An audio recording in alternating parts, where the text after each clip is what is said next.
Hello guys! Ayan, itry natin tong Dubai Chocolate Pistachio Dubai Style Chocolate.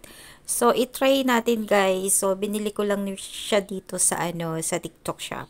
So, ayun, itry natin kumain ng Dubai Chocolate. So, ayan, i-open ko yung box. And then, maliit lang naman siya, pero ang laman ng box is sobrang bango niya. And, ayan, ikakat natin. And lalasahan natin kung kung masarap ba or what. So, ayan, sobrang bango. Alam niyo guys, yung niya, yung bango niya, parang ang sarap kainin. So, ayan, ang cute nga ang liit lang siya. Pero, ang sarap niya kasi mabango. And, ayan na nga guys, ating hatiin. Hatiin natin tong pistachio. So, ayan, hinatin natin sa ayan. And madali lang din talaga siyang mahati. And sobrang niyang sobrang niyang bango. And then, ang sarap niyang kainin. So, unang bite. Ayan. Unang bite guys, sa inyo guys. Unang bite.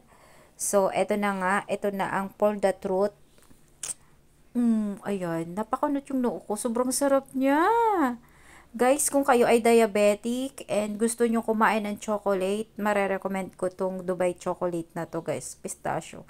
Kasi tama lang yung tamis niya, hindi siya masyadong sweet, tapos yung niya, crunchy, malutong yung kulay green, sobrang lutong niya, and then, ang sarap niyang kainin guys, kasi ang sarap niya kasi hindi siya masyadong matamis at hindi siya masyadong nakakasawang kainin.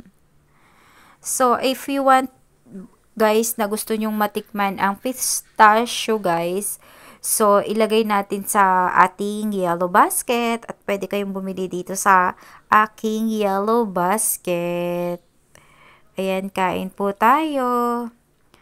So, ayan guys. Sobrang niya, sobrang sarap niya para sa akin. And, yun lang. Thank you.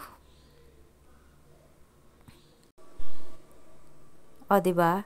Sarap na sarap ako guys dyan sa na yan. Sa chocolate na yan. So, hindi ko siya naubos. Kasi dito sa amin is gabi.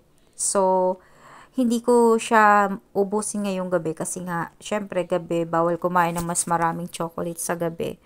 So, ayun, aking binuksan na kasi gusto takam na takam ako. Ayun guys, thank you for watching!